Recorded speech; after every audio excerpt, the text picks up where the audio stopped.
Hello friends, आप सबका स्वागत है आपके अपने यूट्यूब चैनल एग्जाम लवर पर। और आज हम एक नया टॉपिक स्टार्ट करने वाले हैं जो कि है विजयनगर साम्राज्य। अब देखिए, विजयनगर साम्राज्य को स्टार्ट करने से पहले हमें चलना होगा थोड़ा सा पीछे, जहां हम पढ़ के आ चुके हैं दिल्ली सल्तनत के बारे में। तो देखिए, दिल्ली सल्तनत के अंदर आप समय काल याद कीजिए 1320 ईस्वी से लेकर 1325 ईस्वी तक। तो ये समय काल आपको ध्यान हो तो किसका रहा था? गयासुद्दीन तुगलक का रहा था। तो जो विजयनगर साम्राज्य की जो शुरुआत होती है, उस कहानी की जो शुरुआत है वो यहीं से ही होती है, जब दिल्ली सल्तनत पर किसका राज था? गयासुद्दीन तुगलक का। तो चलिए स्टार्ट करते हैं आज की क्लास और देखते हैं कि जो विजयनगर साम्राज्य था किस प्रकार से वो अस्तित्व में आया और किस प्रकार से उसका उदय हुआ और किसने विजयनगर साम्राज्य की स्थापना की थी। तो चलिए, अब देखिए बात है 1320 ईस्वी की है। 1320 ईस्वी में क्या हुआ था? जो गयासुद्दीन तुगलक था, आपको पता है कि उसने क्या किया था? तुगलक वंश की स्थापना कर दी थी। और उसका शासनकाल बेहद ही छोटा रहा था, यानी कि 5 वर्ष तक का ही था। 1320 ईस्वी से लेकर 1325 ईस्वी तक उसने केवल मात्र शासन किया था। अब देखिए, दिल्ली सल्तनत पर कौन है? गयासुद्दीन तुगलक है। तो उसके समय काल में क्या होता है कि 1321 ईस्वी के अंदर जो गयासुद्दीन तुगलक है वो वारंगल, यानी कि वर्तमान में जो तेलंगाना वाला क्षेत्र है, वहाँ पर क्या करता है? अपनी विजय के लिए आक्रमण करता है। यानी कि जो उसका सैन्य अभियान था गयासुद्दीन तुगलक का 1321 ईस्वी में, कहाँ पर? वारंगल पर, यानी कि वो जो वर्तमान तेलंगाना है वहाँ पर वो आक्रमण करता है। तो देखिए, जो उस समय पर जो वारंगल का जो शासक था वो कौन था? वो वहाँ पर उस समय काकतीय वंश चल रहा था और काकतीय वंश का राजा था जिसका कि नाम था प्रताप रुद्रदेव। तो प्रताप रुद्रदेव वहाँ का शासक था। उसके बाद 1321 ईस्वी में क्या हुआ कि जो गयासुद्दीन तुगलक है वहाँ पर आक्रमण करता है। लेकिन आक्रमण का नतीजा क्या हुआ कि गयासुद्दीन तुगलक को इस मिशन के अंदर सफलता नहीं मिलती, वो असफल हो जाता है। यानी कहने का मतलब कि वो वारंगल पर अधिकार नहीं कर पाया।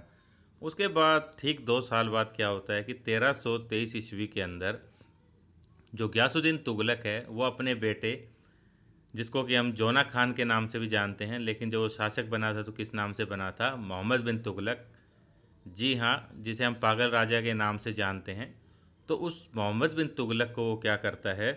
वारंगल पर अभियान के लिए भेजता है दोबारा से। यानी कि एक तो 1321 में हो गया अभियान और उसके बाद 1323 ईस्वी में इसको भेजा जाता है वहाँ पर, जोना खान को, जिसे कि हम क्या बोलते हैं? मोहम्मद बिन तुगलक। तो देखिए, मोहम्मद बिन तुगलक वहाँ पर आक्रमण करता है और राजा वही है काकतीय वंश का, प्रताप रुद्रदेव। तो इस आक्रमण में क्या होता है कि जो मोहम्मद बिन तुगलक है वो सफलता प्राप्त कर लेता है। अब देखिए, वहाँ वो सफल हो गया तो इसके बाद नतीजा क्या हुआ कि जो भी ये दक्षिण के अंदर ये जो तेलंगाना वाली जगह है, जहाँ की क्या बोल रहे हैं उसको? वारंगल। तो वारंगल क्या हुआ कि दिल्ली सल्तनत के अंदर शामिल हो गया इस तरह से। तो आप सोच रहे होंगे कि भाई यहाँ पर विजयनगर साम्राज्य की मतलब क्या क्या रोल है यहाँ पर? तो देखिए, यहीं से ही रोल स्टार्ट होता है कि यहाँ पर क्या है, वारंगल में जो राजा है प्रताप रुद्रदेव जो राजा है, तो उसकी सेवा के अंदर, यानी कि वहाँ पर कौन है? 2 व्यक्ति हैं, हरिहर और बुक्का। और ये दोनों क्या हैं? भाई हैं। ये दोनों सगे भाई हैं और यहाँ पर प्रताप रुद्रदेव के दरबार के अंदर अपनी सेवा प्रदान कर रहे हैं ये, यानी कि वहाँ पर काम करते हैं दरबार में। तो ये दोनों भाई है और इनके पिता का क्या नाम है? संगम नाम था इनके पिता का नाम। तो ये दोनों भाई वहाँ पर थे जब मोहम्मद बिन तुगलक ने आक्रमण किया था वहाँ पर वारंगल में। तो क्या हुआ था? ये दोनों भयभीत होकर क्या किया इन्होंने, ये जो दोनों भाई थे हरिहर बुक्का, ये कहाँ भाग जाते हैं? एक जगह है कंपल्ली, कामपल्ली, ये वहाँ भाग जाते हैं, जो कि कहाँ पर है? कर्नाटक के अंदर जगह है ये। वहाँ पर भाग गए। तो यहाँ पर क्या हुआ भाई? समय आगे बीतता गया और 1325 ईस्वी के अंदर क्या हुआ? जो गयासुद्दीन तुगलक था उसकी मृत्यु हो जाती है। तो उसकी मृत्यु के बाद जो दिल्ली सल्तनत का अगला सुल्तान बना था वो कौन था? जोना खान, यानी कि मोहम्मद बिन तुगलक। अब मोहम्मद बिन तुगलक वहाँ का सुल्तान बन गया। अब देखिए, जो नीचे दक्षिण का एरिया है, जो कर्नाटक वाला हमारा रीजन है, वहाँ पर क्या स्थिति है? वहाँ पर जो कर्नाटक वाला एरिया है वो किसके अधीन है? वहाँ पर एक जो यानी कि शासक हुआ करता था जिसका नाम था बहाउद्दीन गुरशस्प। ये शासक था वहाँ पर। और ये कौन था? ये इसका चचेरा भाई था मोहम्मद बिन तुगलक का, यानी कि मोहम्मद बिन तुगलक का चाचा का लड़का था, कर्नाटक में उसका शासन था। तो अब ये दोनों भाई जो है हरिहर और बुक्का, वो क्या है? वो यहीं पर ही है। तो अब इसने क्या किया, जो बहाउद्दीन है इसने विद्रोह कर दिया, वहाँ पर दिल्ली सल्तनत के खिलाफ विद्रोह कर दिया।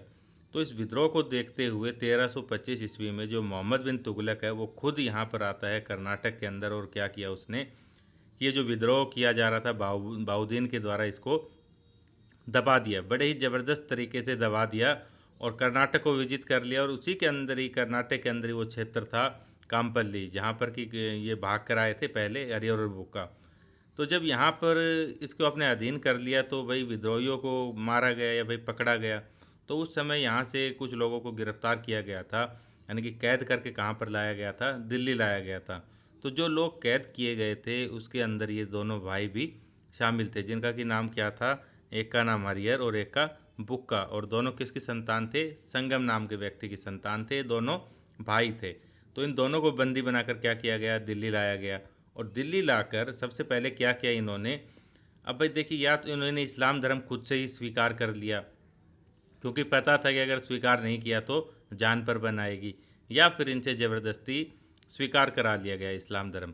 अब इस्लाम धर्म स्वीकार इन्होंने कर लिया तो क्या हुआ कि जो मोहम्मद बिन तुगलक है उसने क्या किया, इनकी जान बख्श दी और इनको अपने भाई दरबार के अंदर अच्छी सी नौकरी दे दी और दोनों वहाँ पर रहने लगे।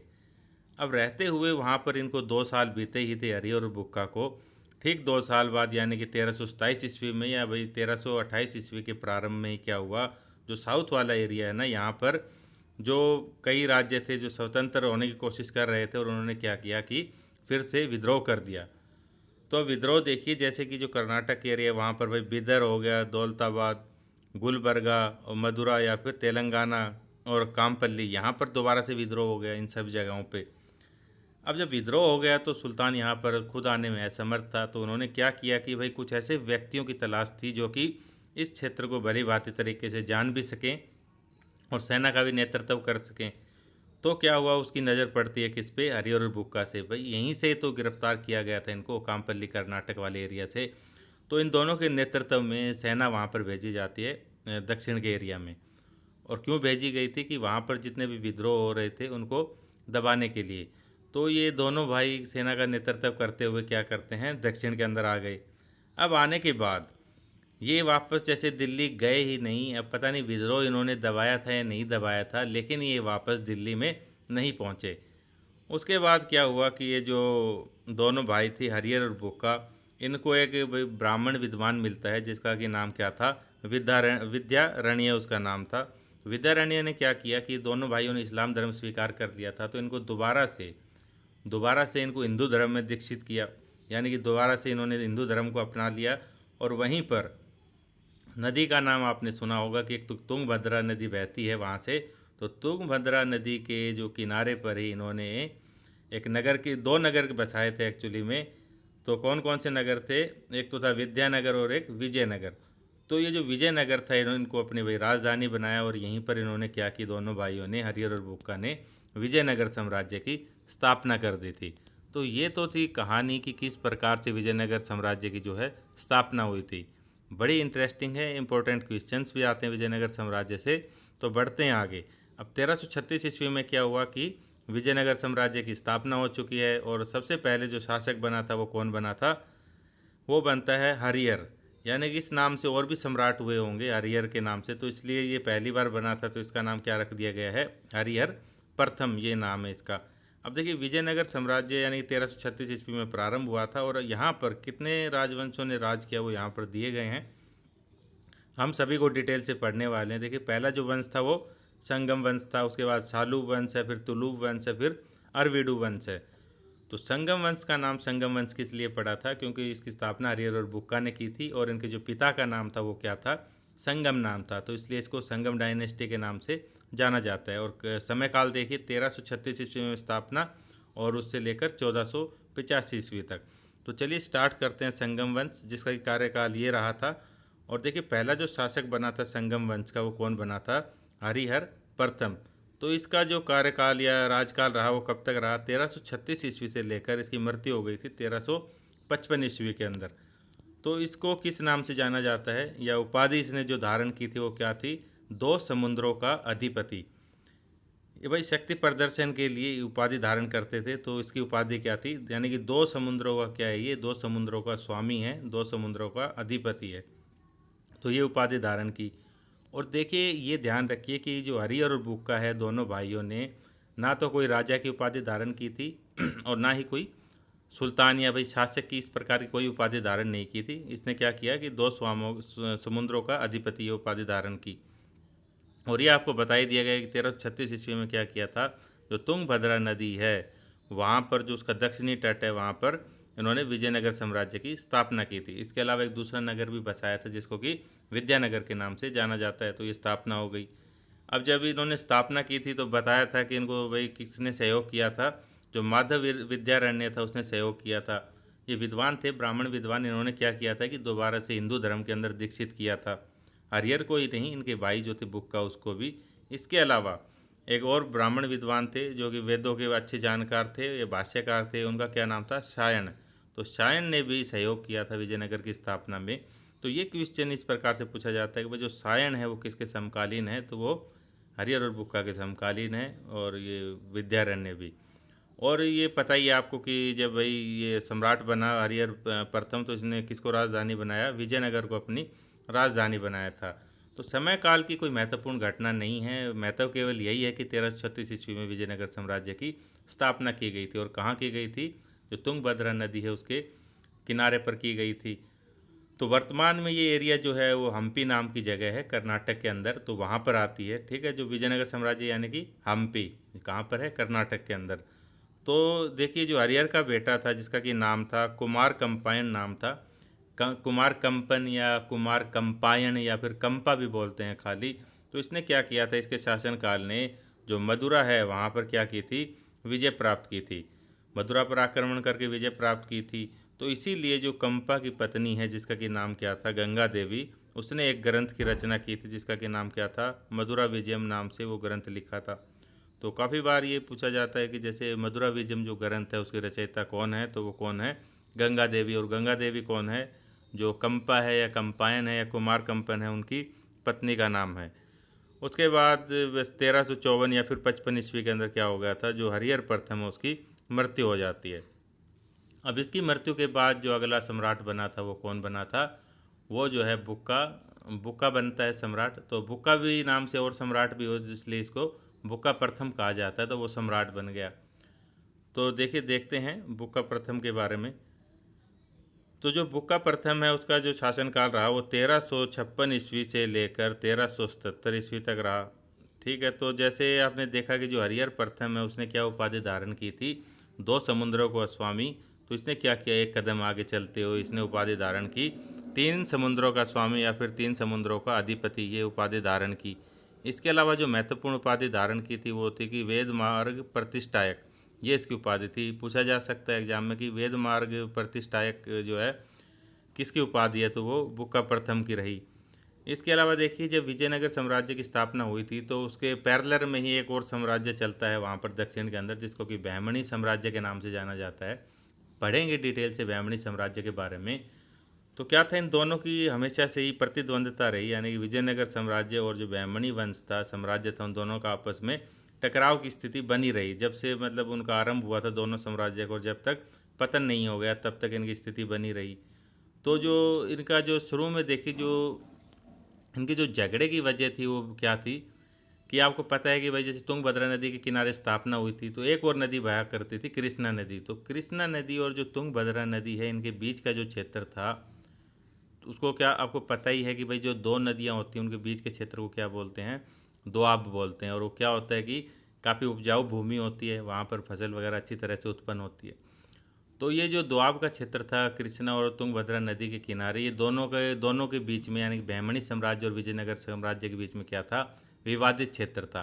तो इसके चलते इन दोनों के बीच में युद्ध होते रहते थे। भाई 1336 से आप यूँ लगा लीजिए, उसके बाद में 1360, 65, 67, 68 ऐसे युद्ध चलते रहे इनके। तो युद्ध होता रहता था इनका यानी कि दोआब के लिए। तो उसके बाद जो बुक्का था उसने क्या किया था कि जो कृष्णा नदी का तट था ना उसको दोनों प्रदेशों की सीमा मान लिया गया, यानी कि बहमनी साम्राज्य और जो विजयनगर साम्राज्य उसकी सीमा क्षेत्र किसको मान लिया गया, कृष्णा नदी को मान लिया गया। पूछा जा सकता है इसके अलावा देखिए इसने अपने शासनकाल में बुक्का प्रथम ने क्या किया, जो पुराने मंदिर हो चुके थे उनकी मरम्मत करवाई थी, नए मंदिरों का भी निर्माण कराया। इसके अलावा इसके शासनकाल में आप देखेंगे कि तेलुगु भाषा को इसने काफ़ी प्रोत्साहन दिया था और अपने शासनकाल में अनेक साहित्यों की रचना करवाई थी, जिसके अंदर अगर बात करें कि जो सायण का जो सायणाचार्य का टिक्का एक पुस्तक का नाम है वो लिखा गया था, वो काफ़ी महत्वपूर्ण है। और इसने अपने शासनकाल में 1374 ईस्वी के अंदर चीन में अपने एक दूत मंडल भेजा था। इसके अलावा बस कुछ खास नहीं है, यही है कि भाई 1389 ईस्वी में क्या हुआ था, जो बुक्का प्रथम था उसकी मृत्यु हो गई थी। ये आपको पहले ही बताया जा चुका है कि जो हरिहर और बुक्का है ये दोनों भाई, इन्होंने जैसे राजा और महाराजा टाइप की कोई भी उपाधि धारण नहीं की थी। वो तो था दो समुद्रों का स्वामी और ये बुक्का था क्या, तीन समुद्रों का स्वामी। इसके अलावा वेद मार्ग प्रतिष्ठायक ये इसकी उपाधि थी। तो ये था फ्रेंड्स, यानी कि विजयनगर का जो उदय था वो किस प्रकार से हुआ और जिसने स्थापना की थी हरिहर बुक्का उनके बारे में। तो नेक्स्ट क्लास में हम पढ़ेंगे डिटेल से जो नेक्स्ट शासक हुए उनके बारे में। तो फ्रेंड्स रिक्वेस्ट है कि अगर वीडियो पसंद आता तो अधिक से अधिक लाइक करें, शेयर करें और चैनल को सब्सक्राइब तो ज़रूर से करें। थैंक यू सो मच, मिलते हैं जल्दी अगले वीडियो में।